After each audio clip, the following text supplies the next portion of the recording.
जय हिंद दोस्तों, good morning. स्वागत है आपका अपने यूट्यूब चैनल पीसीजी क्लासेस में। दोस्तों, आज की वीडियो में लेकर आए हैं आपके लिए कुछ महत्वपूर्ण भूगोल के प्रश्न हैं जो परीक्षा की दृष्टि से बहुत ही महत्वपूर्ण हैं।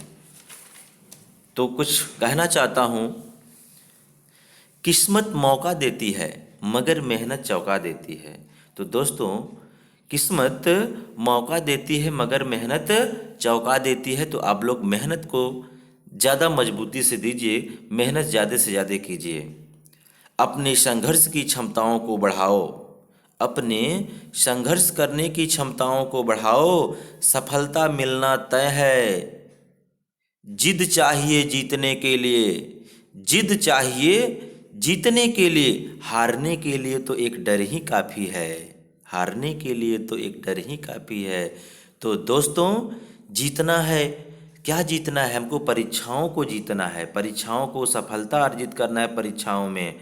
तो उसके लिए एक जिद चाहिए। जब जिद चाहिए तो उसके लिए कड़ी मेहनत चाहिए, संघर्ष चाहिए। तो क्यों ना हम संघर्ष को बढ़ाएं दोस्तों। तो चलिए हम लोग चलते हैं। आज सौर मंडल यानी सोलर सिस्टम के बारे में हम लोग अध्ययन करते हैं। तो जैसा आप देख रहे हैं कि जो पहला क्वेश्चन है आपका, कह रहा है कि सौर मंडल का सबसे बड़ा ग्रह कौन सा है। तो सौर मंडल का सबसे बड़ा ग्रह जो है वह बृहस्पति है। सौर मंडल का सबसे बड़ा ग्रह कौन सा है? बृहस्पति है। ठीक है। यदि आपसे पूछे कि सौर मंडल का सबसे छोटा ग्रह कौन सा है, तो दोस्तों, तो सबसे छोटा ग्रह जो है वह बुध ग्रह है। ठीक है। सबसे बड़ा ग्रह बृहस्पति है और सबसे छोटा ग्रह कौन सा है? बुध ग्रह है। नेक्स्ट, दूसरा क्वेश्चन है, सूर्य के चारों ओर घूमने वाले पिंड को क्या कहते हैं? सूर्य के चारों ओर घूमने वाले पिंड को ग्रह कहते हैं। क्या कहते हैं? ग्रह कहा जाता है। ग्रह जो होते हैं वह जो है सूर्य की परिक्रमा करते हैं। ठीक है। नेक्स्ट क्वेश्चन है कि तीसरा क्वेश्चन है, सूर्य का व्यास पृथ्वी के व्यास से कितने गुना है? तो पृथ्वी का जो व्यास है से कितना गुना है सूर्य का व्यास? तो वह सूर्य का जो व्यास है वह पृथ्वी से 110 गुना ज़्यादा है।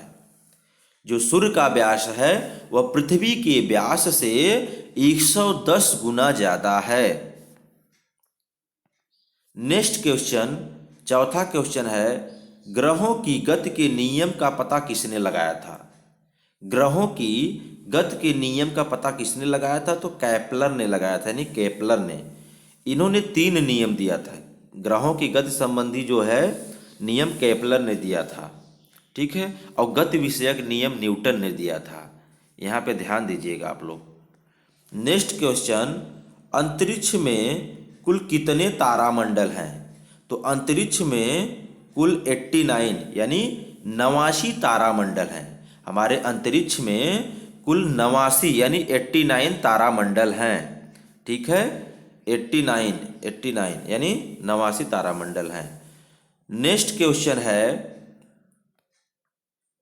सौर मंडल में कुल कितने ग्रह हैं? आपको मैंने पहले भी करा चुका हूं भूगोल में कि सौर मंडल में कुल ग्रहों की संख्या कितनी है? 8 है, यानी 8 है। सौर मंडल में कुल कितने ग्रह हैं? 8 ग्रह हैं। ठीक है। चलिए नेक्स्ट देखते हैं। 7वां क्वेश्चन, सूर्य का केंद्रीय भाग क्या कहलाता है? सूर्य का केंद्रीय भाग क्या कहलाता है? तो इसको बोलते हैं कोर। ठीक है। सूर्य का केंद्रीय भाग जो मध्य का भाग होता है उसको कोर कहते हैं। ठीक। नेक्स्ट क्वेश्चन है 8वां क्वेश्चन, कौन से ग्रह सूर्य के चारों ओर दक्षिणावर्त में घूमते हैं? तो ये शुक्र ग्रह जो है यह दक्षिणावर्त घूमता है, सूर्य के चारों ओर दक्षिणावर्त में घूमते हैं।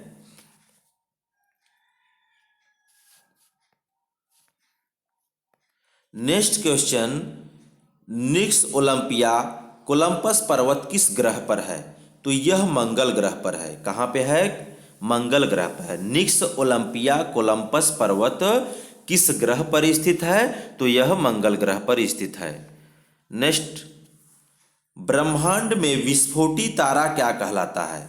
ब्रह्मांड में विस्फोटी तारा अभिनव तारा कहलाता है। कौन सा तारा कहलाता है? अभिनव तारा कहलाता है। नेक्स्ट है, सौर मंडल की खोज किसने की? सौर मंडल की खोज किसने की थी? तो कॉपरनिकस ने की थी। सौर मंडल की खोज किसने की? कॉपरनिकस ने की थी। नेक्स्ट है कि प्राचीन भारतीय सूर्य को क्या मानते थे? प्राचीन भारतीय सूर्य को क्या मानते थे? तो सूर्य को ग्रह मानते थे। प्राचीन भारतीय सूर्य को क्या मानते थे? एक ग्रह मानते थे। ठीक है, चलिए नेक्स्ट क्वेश्चन देखते हैं हम लोग। सूर्य कौन सी गैस का गोला है? सूर्य कौन सी गैस का गोला है, यानी सूर्य में कौन कौन सी गैसें सबसे ज्यादा मात्रा में पाई जाती हैं? तो हाइड्रोजन और प्लस हीलियम। हाइड्रोजन और हीलियम गैसें पाई जाती हैं। ठीक है, सूर्य में कौन सी गैस पाई जाती है सबसे ज्यादा मात्रा में? तो हाइड्रोजन प्लस हीलियम गैस। ठीक है, नेक्स्ट है, सूर्य के मध्य भाग को क्या कहते हैं? प्रकाश मंडल। इसी को बोलते हैं फोटोस्फीयर। क्या कहते हैं? फोटोस्फीयर। सूर्य के मध्य भाग को यानी मध्य मंडल को क्या कहते हैं? तो प्रकाश मंडल कहते हैं। सूर्य के मध्य मंडल या सूर्य के मध्य भाग को क्या कहते हैं या क्या कहा जाता है? तो प्रकाश मंडल। इसी को बोलते हैं फोटोस्फीयर। क्या कहते हैं? फोटोस्फीयर भी कहा जाता है। ठीक है, नेक्स्ट क्वेश्चन, सौर मंडल का सबसे बड़ा ग्रह कौन सा है? तो बृहस्पति होता है।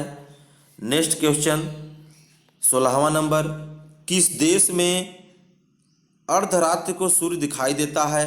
तो नॉर्वे में। नॉर्वे में सूर्य जो है अर्धरात्रि को दिखाई देता है। नॉर्वे में। कहाँ? नॉर्वे में। किस देश में अर्धरात्रि को सूर्य दिखाई देता है? तो नॉर्वे में। नेक्स्ट है, सूर्य से ग्रह की दूरी को क्या कहा जाता है? उपसौर कहते हैं। क्या कहते हैं? उपसौर। एक होता है अपसौर, एक होता है उपसौर। तो सूर्य से जो ग्रह की जो न्यूनतम दूरी होती है उसे उपसौर कहते हैं, और जो सूर्य से ग्रह की जो है अधिकतम दूरी को अपसौर के नाम से जाना जाता है। नेक्स्ट है, सूर्य के धरातल का टेम्परेचर लगभग कितना होता है? तो 6000 डिग्री सेंटीग्रेड होता है। कितना होता है? 6000 डिग्री सेंटीग्रेड होता है। सूर्य के धरातल का जो टेम्परेचर होता है, टेम्परेचर मीन्स होता है यहाँ पे ताप। क्या होता है? ताप। जो सूर्य के धरातल का जो ताप होता है वह लगभग 6000 डिग्री सेंटीग्रेड होता है। मध्य रात्रि 19वां क्वेश्चन, मध्य रात्रि का सूर्य किस क्षेत्र में दिखाई देता है? तो यह आर्कटिक क्षेत्र में दिखाई देता है। मध्य रात्रि का जो सूर्य है वह सबसे पहले कहाँ दिखाई देता है? वह आर्कटिक क्षेत्र में दिखाई देता है।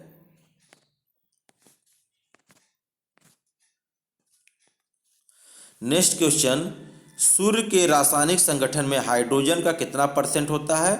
तो यह 71% पाया जाता है। कितना परसेंट पाया जाता है? 71%। सूर्य के रासायनिक संगठन में हाइड्रोजन जो है वह 71%, 71% पाया जाता है। नेक्स्ट क्वेश्चन, कौन सा ग्रह सूर्य के सबसे निकट है? तो बुध ग्रह जो है यह सूर्य के सबसे निकट का ग्रह है। यानी सूर्य के सबसे निकट ग्रह कौन ग्रह पाया जाता है? तो बुध ग्रह जो है सबसे निकट पाया जाता है।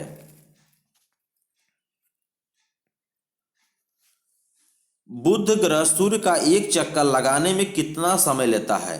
तो 28 दिन लेता है। कितने दिन लेता है? 88 दिन। सॉरी 88 दिन, 88। बुध ग्रह सूर्य का एक चक्कर लगाने में 88 दिन लगाता है। ठीक है, नेक्स्ट क्वेश्चन, सूर्य से सबसे दूर ग्रह कौन सा है? तो वरुण ग्रह। सूर्य से सबसे दूर का ग्रह कौन सा है? तो वरुण ग्रह जो है सबसे दूर का ग्रह है। नेक्स्ट क्वेश्चन, कौन से ग्रह जिनके कोई उपग्रह नहीं है। तो आप सभी लोग जानते होंगे, अभी बताएं नेक्स्ट वीडियो में हमने बताया था कि बुध और शुक्र ये जो दो ग्रह हैं इनके पास कोई उपग्रह नहीं होता है, ठीक है। और सभी के उपग्रह होते हैं, लेकिन 8 ग्रहों में ये बुध और शुक्र जो हैं इनके पास कोई उपग्रह नहीं है, ठीक है। चलिए नेक्स्ट देखते हैं, कौन सा ग्रह सूर्य का चक्कर सबसे कम समय में लगाता है। तो बुध ग्रह जो है यह सूर्य का चक्कर सबसे कम समय में लगाता है। बुध ग्रह सूर्य का सबसे कम समय में चक्कर लगाता है। किस ग्रह को पृथ्वी की बहन कहा जाता है। किस ग्रह को पृथ्वी की बहन कहा जाता है। तो शुक्र ग्रह को पृथ्वी की बहन कहा जाता है, ठीक है। किस ग्रह को पृथ्वी की बहन कहा जाता है। तो शुक्र ग्रह को पृथ्वी की बहन यानी शुक्र को कहा जाता है, ठीक है। चलिए नेक्स्ट क्वेश्चन देखते हैं, किस ग्रह पर जीव रहते हैं। तो सबसे ज़्यादा मात्रा में जो जीव रहते हैं वह पृथ्वी पर रहते हैं, पृथ्वी भी ग्रह है, ठीक है। नेक्स्ट क्वेश्चन देखते हैं, पृथ्वी का उपग्रह कौन है। तो पृथ्वी का उपग्रह मून यानी चंद्रमा है। पृथ्वी का उपग्रह कौन है, चंद्रमा होता है, ठीक है। पृथ्वी का उपग्रह कौन है, चंद्रमा है यानी मून है। पृथ्वी अपने अक्ष पर एक चक्कर कितने दिन में लगाती है। पृथ्वी अपने अक्ष पर जो एक चक्कर लगाती है वह 365 दिन 5 घंटा 48 मिनट और 46 सेकेंड में एक चक्कर लगाती है। 365 दिन 5 आवर्स 48 मिनट 46 सेकेंड, ठीक। नेक्स्ट क्वेश्चन, पृथ्वी को नीला ग्रह यानी ब्लू प्लैनेट क्यों कहा जाता है। क्योंकि यहाँ पर पृथ्वी को जो है नीला ग्रह इसलिए कहा जाता है क्योंकि जल की उपस्थिति के कारण 2/3 भाग हमारे क्या हैं, यहाँ पे जल ही जल हैं, ठीक है। तो इसीलिए पृथ्वी को नीला ग्रह भी कहा जाता है। नेक्स्ट क्वेश्चन, किस उपग्रह को जीवाश्म ग्रह कहा जाता है। चंद्रमा को जीवाश्म कहा जाता है, जीवाश्म ग्रह कहा जाता है। किस उपग्रह को जीवाश्म ग्रह कहा जाता है। तो चंद्रमा ग्रह को जीवाश्म ग्रह कहा जाता है, ठीक है। चंद्रमा उपग्रह को जीवाश्म ग्रह कहा जाता है। चंद्रमा क्या है, अगर आपसे पूछा जाए चंद्रमा क्या है तो चंद्रमा एक प्रकार का क्या है, उपग्रह है। चंद्रमा क्या है, चंद्रमा उपग्रह है, ठीक है। नेक्स्ट देखते हैं कि पृथ्वी से चंद्रमा का कितना भाग देख सकते हैं। सिर्फ 57% भाग को हम देख सकते हैं, यानी पृथ्वी से जो चंद्रमा का भाग हम देख सकते हैं वह 57% भाग को देख सकते हैं। तो दोस्तों कैसा लगा वीडियो आप लोगों को, आप लोग लाइक और शेयर जरूर कर दीजिएगा, ठीक है। और अपना कमेंट जरूर करिएगा, ताकि आपके कमेंट करने से, आपके लाइक करने से मुझे एक मोटिवेशन मिलता है, ठीक है। तो दोस्तों जैसा भी लगा हो, और यदि आप चैनल पर पहली बार आए हैं तो चैनल को सब्सक्राइब जरूर कर लीजिएगा, ताकि आने वाला अगला वीडियो का जो भी नोटिफिकेशन हो आपको पहले ही मिलता रहे। तो आइए दोस्तों फिर चलते हैं, अब मिलते हैं आपसे नेक्स्ट वीडियो में, ठीक है। तो इस वीडियो को आप सभी ढेर सारा प्यार आशीर्वाद दीजिएगा और लाइक शेयर जरूर कर दीजिएगा, और इस चैनल को जरूर से ज़्यादा मात्रा में सब्सक्राइब कर दीजिएगा दोस्तों। तो बहुत बहुत धन्यवाद दोस्तों। जय हिंद, जय भारत।